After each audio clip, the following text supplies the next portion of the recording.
வெளி மாநிலங்களிலிருந்து குழந்தைகளை கடத்தி வந்து இடைத்தரகர்கள் மூலம் சென்னையில் விற்ற கும்பலின் முக்கிய ஒருங்கிணைப்பாளர்களாக கூறப்படும் 3 பெண்களை போலீசார் தேடி வருகிறார்கள்.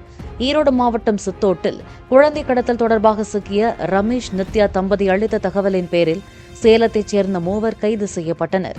தொடர் விசாரணையில் அகமதாபாத், மும்பை, புனே உள்ளிட்ட நகரங்களிலிருந்தும் அந்த கும்பல் குழந்தைகளை கடத்தி வருவது தெரியவந்ததாக கூறப்படுகிறது.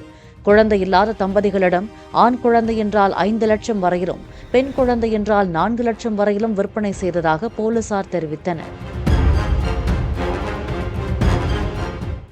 பிளே ஸ்டோர் மற்றும் ஆப் ஸ்டோரில் இருந்து பாலிமர் செயலியை QR கோடு மூலம் பதிவிறக்கம் செய்யுங்கள். செய்திகளை உடனுக்குடன் பெறுங்கள்.